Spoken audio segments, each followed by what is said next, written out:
Hello everyone and welcome back to the channel. We are back in Project Hospital. The first time in what feels like forever. I know it's been quite a while since I posted a video in this game. I don't think we quite completed tutorial 2, but apparently I did that off camera. I don't think there was much you guys missed. I don't remember what I actually did with you guys on camera, so I do apologize if it was anything of major importance. It is a tutorial, so after all, if you really are curious, you can just go in and play it yourself and figure it out from there.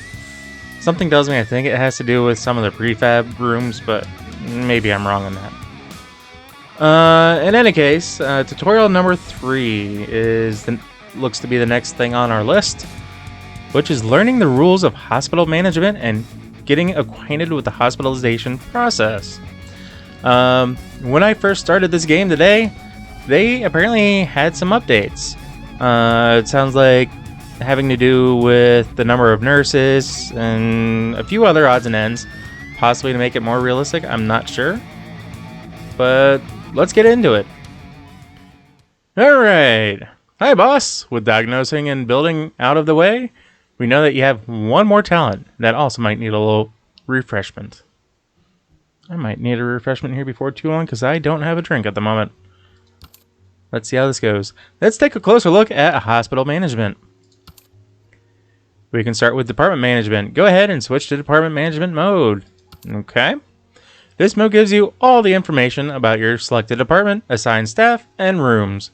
It also acts as a checklist for making the department work. You can choose who will be the chief doctor. Be careful with this selection. It can have a big effect on the overall productivity of your employees. So let's hit that. When we highlight these guys. So we have a specialist there, resident, intern, specialist, fellow, and intern. You know what? He is probably the best out of them. Well, he's on night shift. So, Fraser, you're up. Certainty level is an important setting for diagnostics. It determines how careful the doctors are when selecting a final diagnosis and how carefully they look for hidden symptoms. I usually like that to be high. It does mean that they're going to be taking more time per patient, but at the same time, you kind of want the patients to get better and not have anything hidden. Workspaces consist of a desk, a chair, and a PC, and when built correctly, they will show up in management mode. You hire your employees through them. They show both day and night shift. So what they... Oh, wrong one. So what they're referring to is the fact that you have, like in this room, on this particular one... Actually, yeah. We'll go here. Fraser Martin, for example. He is a day shift employee. And for this room, there's no one scheduled for the night shift. And that's kind of what they're going over. So basically, if we wanted, for example, to hire someone for the night crew, we would select that, come in here, and select one of these personnels. Okay. I need to close you. Okay. Let's have a look at your hiring options. I just did that. Click on any empty workspace without the portrait to open up the hiring card. Let's actually look into hiring someone for the day shift. There are 4 staff categories: doctors, nurses, technologists, and janitors. Or janitors. If you get that, you're awesome. You can see their experience levels, skills, and their requested salary. Also, the character perks can make a big difference and are often hidden. So, okay. So this is kind of what they're talking about here. Doctor, advanced diagnosis. Let's see here. Don't have any janitors. Don't have anyone with advanced biochem or a technologist. And no nurses. If you're not happy with the candidates, a hiring agency will be excuse me, will be happy to provide you with a new list or uncover hidden perks for a fee. Which reveal hidden perks is $1,000 and new candidates is $2,500. Wowzer. You hire an employee by clicking on their portrait. You can also assign any workplace from the employee card. After hiring an employee, you can see their allowed roles on their workspace. Okay. So we're basically getting a doctor. So general med, diagnosis. Because the other thing you need to be careful of is the salary. If you get all these high paid doctors, nurses, janitors, that's going to hurt your bottom line because you're going to be spending more in payroll than you are earning. So unfortunately, that's the real world, my real world experience kicking in with that. So I apologize. I'm not trying to lecture. Play the game how you want. And with that being said, let's hire this guy. I don't care if he has $600 salary or not. Let's have a closer look at your staff. Open any of your employees' cards. Click on either click. Reading hard for me today. Wow. I've been up since 4 o'clock in the morning, so click either on occupied workspace in management mode or directly on employee in game mode. And yeah, we're in management mode already. So we're going to do this. Open him up. Or, open his file up. Every employee has a few different stats. Their level, skills, and specializations. For technologists and nurses, there are 3 experience levels. For doctors, 5. Different specializations get available as the employees level up. Alright, so we got him here. We'll take a look at him. You can see there's there's one less one there. Charles is there. Okay. So you can see they're grayed out, which means we can't do anything with it. And I'm sure he'll talk about it, but there are ways where you can help your employees level up. And then him, even less. Patient care and medical surgery. So it looks like he's designed more so for surgery nurse. Because you can see the allowed roles. Again, it's grayed out, probably because it hasn't gotten to that point yet. And I'm kind of getting ahead of it. See? Skills are fixed for each type of personnel, but get improved by being used. You can learn more about individual skills in tooltips. Yeah, so no study room. Basically, you're setting them to class to learn, is what that does. And it does take up, I think, 8 hours. Specializations give the opportunity to work at certain departments or rooms and allow the employee to perform specific examinations or treatments. Again, you can send them to get trained so they can increase that percentage. The higher percentage, the greater they're going to be at doing their job. Doctors can have 1 or 2 specializations. The first one allows basic work at a certain department and is available for all residents, level 2. The second one is usually related to surgery or diagnostics and available for fellows, level 4. So, specialist, nursing intern. Okay, this one is an intern. No specializations. If we can get him leveled up from being an intern, that would be a great help. And he can start getting specialized in certain areas, is what they're saying.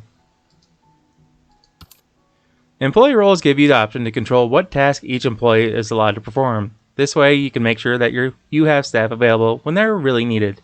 For example, surgery. So as you can see here, assist at surgery, anesthesiology, yeah, that. The stuff that knocks you out. Trauma center and diagnostic and observation. I hate that word. I mean, reading it, it doesn't sound like it should. Like it looks, I'll put it that way. Laugh at me all you want, guys. Go for it. Get a kick out of it. Alright, so let's take a quick look at management tools for the whole hospital. Open the hospital management card by clicking on any of the categories on the main panel.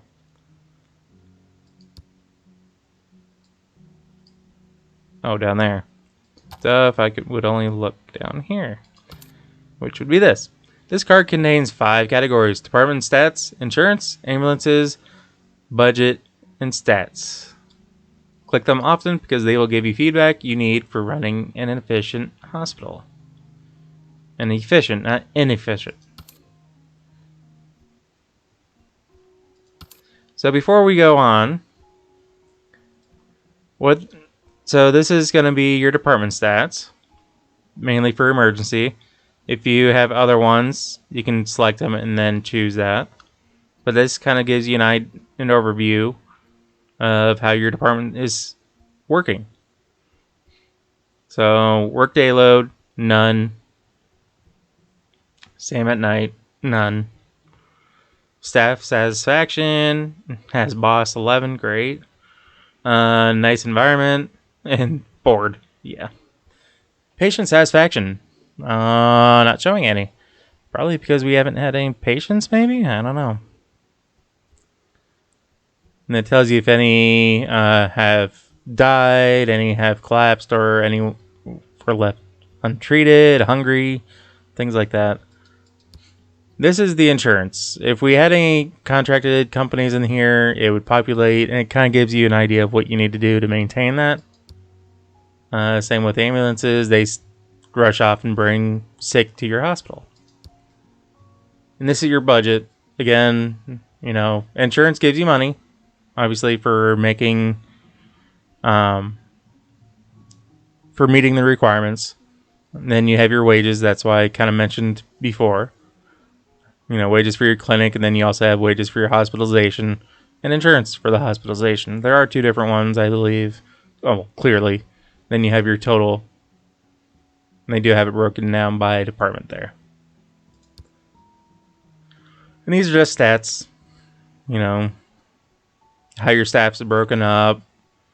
I haven't looked at enough at this to figure out exactly the difference with the patients, but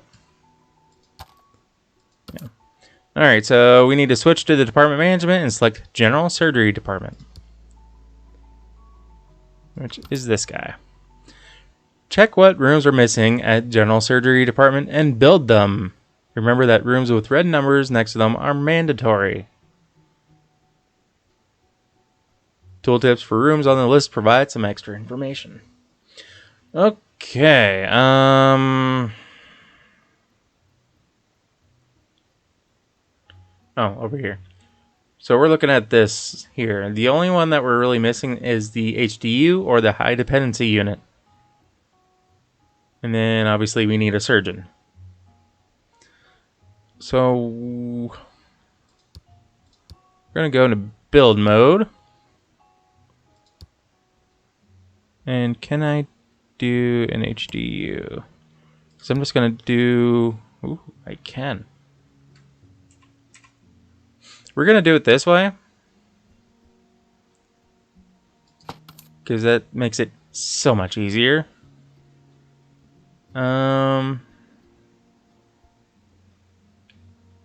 Okay, so we got that there.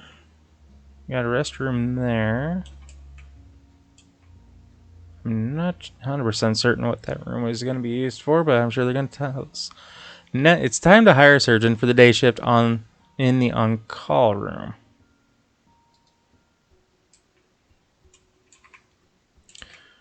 So, where is the on-call room?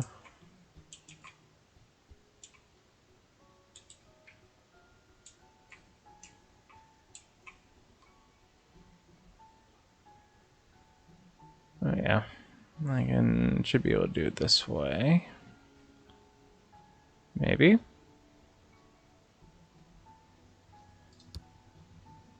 No, that's patience. Ah, yes, there we go. Do I not have a surgeon? Apparently not. Oop.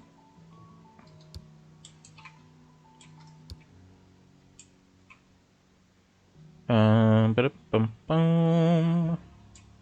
Ba-dum-ba-dum, ba-dum-ba-dum-ba-dum. Okay, I'll stop. Alright, Scalpel Jockey, where are you at? Where's your room? Is there a second floor?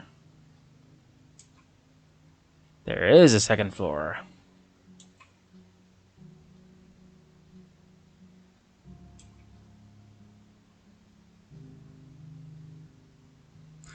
Okay.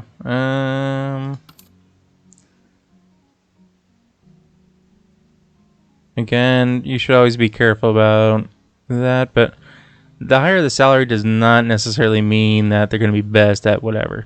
You need to be careful about what you're wanting them for. So in this case, I am wanting a surgeon.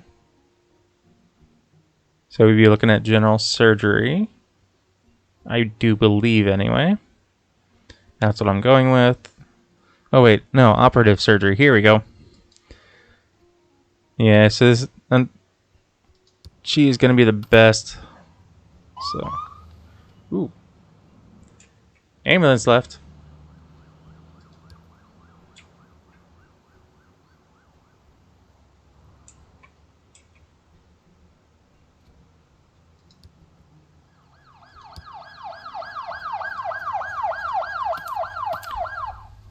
All right. Let's pause the game so you can select the patient easily and take the patient under your care. Okay. Now let's follow the patient through our hospitalization process. This can start at the emergency department with observation or trauma hospitalization, which I believe is what this is considered. Patients get admitted for observation when there's no clear diagnosis and the patient could have one or more dangerous symptoms. Once the diagnosis is clear, the patient gets treated and sent home or hospitalized at a specialized department. So in this case, the current symptoms are hypovolemic shock, which is due to blood pressure being too low to sustain sufficient blood flow, an open wound, obviously blood loss in that case, and an abdominal injury. So they already have the TC hospitalization and emergency care, which basically makes sure the patient is stabilized. Trying to stop any bleeding, trying to clean up any open wounds, things like that. With the blood loss, we do want to do the blood transfusion just to kind of get them stabilized before we go through and do anything else. When the patient goes in an observation room following examinations will be done by the on-call room staff, and your doctor in the doctor's office at the clinic will take another case. Trauma Center is an essential unit for handling different types of traumas and accidents, and most critical cases that your ambulances bring to the hospital will arrive here. I think I misread that. I apologize, guys. You can see what it says there at the top. Trauma Center works the same way as the observation room. As long as the diagnosis is not clear, the patient will be examined here. Let's go back to our patient on their way to the Trauma Center. And I don't believe I have... Do I not have any... And they're going to take that back to the ambulance, get things cleaned up in the ambulance, and go about their business. Alright, so for what we did here, this should take care of these current symptoms, or if not most of them.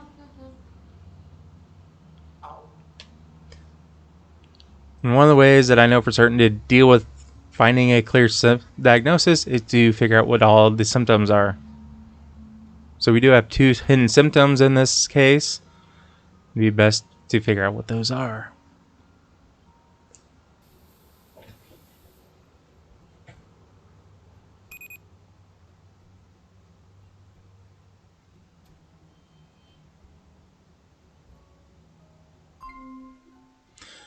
All right. So, last scheduled procedures have finished. Last was blood transfusion, and the patient is waiting for us. All right. Let's do a physical exam real quick.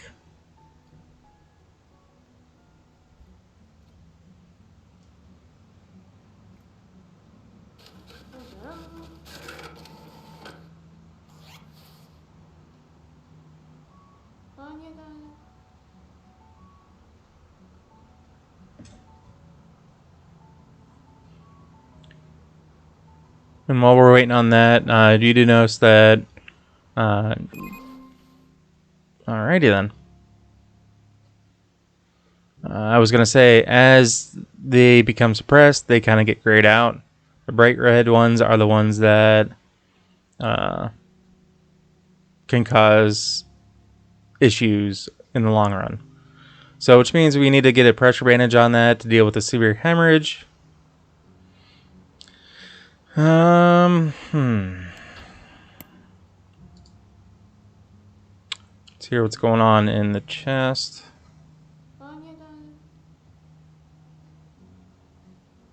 I think we may have to do the... Don't need to deal with the central nervous system, I don't believe. We'll do an abdominal palpitation, though.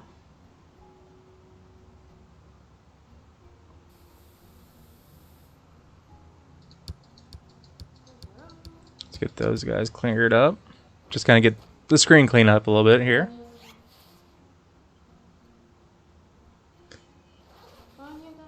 Oh, what the heck, phone?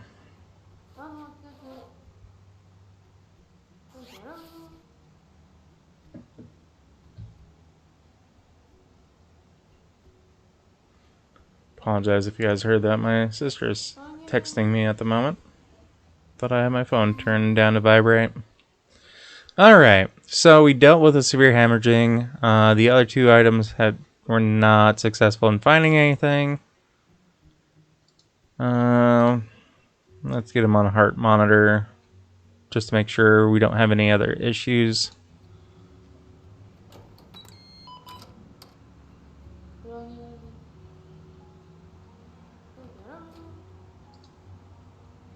And we'll throw the pulse oximetry on that as well. Especially with all that blood loss that they had. And I have a feeling we are going to have to do a CT scan.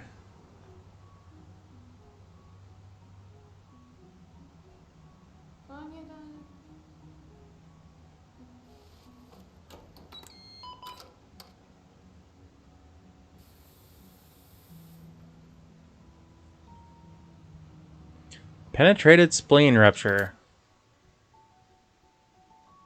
With a clear diagnosis, the patient gets hospitalized at specialized departments. Every department has 2 types of inpatient rooms, regular or high dependency unit hospitalization. Regular ward is suitable for patients without any risk of life-threatening conditions. High dependency unit is suitable for patients in risk of collapse or life-threatening conditions. In the case of Mr. Lopez here, they are generally equipped with life monitors to keep an eye on the vital functions of their patients. If patients collapse, they can be sent to the ICU to be connected to life support and get continuous care. Intensive care unit is not only a hospitalization type, but also a standalone department. So what's the next step for our patient? Let's switch the department. Which should be... Check the tooltip on the diagnosis to see which department is capable of treating. Basically, abdominal surgery would be operative surgery, anesthesiology, General surgery, medical surgery, medical surgery. Alright. So yeah, general surgery would be fine. Now we wait to watch them get transferred, and I needed to see what's going on, why I don't have janitors down here. Because that's going to irk me. I have a feeling it's going to yell at me for it. But I don't care. I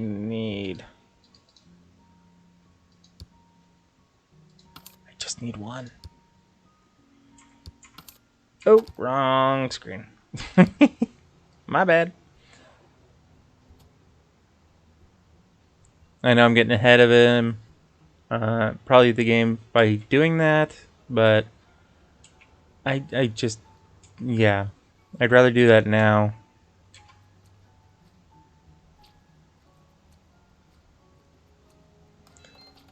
He's cleaning up blood with a Swiffer. Oh, and here she comes. Bringing to get him out and taken upstairs, it looks like.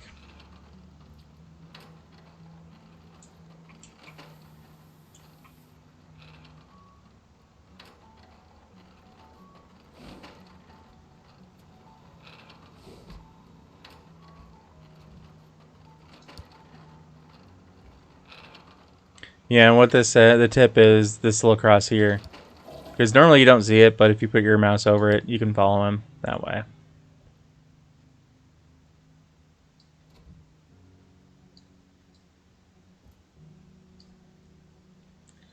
Alright, so he's transported to the room. Let's get him scheduled for the surgery. Hospitals work around the clock, and there are a few important times in the daily schedule. Doctors' rounds happen every morning when the doctors visit their patients and order additional examinations. Nurses check the patients regularly, more often at HDU and ICU. They can notice dangerous symptoms and notify the doctors so the patients can get examined. Nurses also deliver meals and medicine in various forms as prescribed. And when everything goes horribly wrong, well, sometimes that happens even if you do everything right, and patients will die. Note, the death can be turned off in options. The patients will be transferred away instead. Treat our patient. Suppress all high hazard symptoms. Some might still be hidden. In this case, not yet. Notice some icons are pulsing. No, not in this case. The patient might collapse and die if you don't prescribe the correct treatments.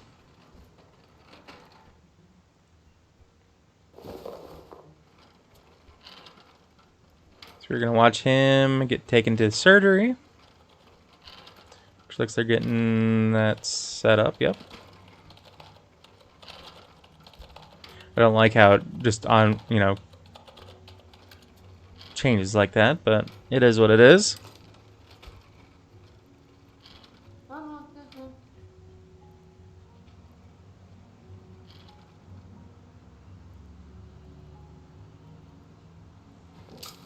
While we wait on the surgery to happen here, hope everyone is having a great week. I'm doing what I can to make it through my real world job, so there's that. I am surviving, I am making it, but it's always a plus. Alright, hopefully we have covered all the important parts of hospital management and hospitalization, and now we can focus on why we requested your help. Please meet us in our next hospital. And with that, guys, I'm going to call it there. So, as we watch our patient get taken elsewhere. Oh yes, surgery. If you happen to catch yourself watching more than one of my videos, or if you just happen to like what you see, do me a favor and hit that subscribe button and ring that bell so you can be notified of all videos I post and not just a select few here and there. And what I'm going to do, guys, is just let this play through. And when the surgery is over, we'll see you next time, guys. So take care. Peace.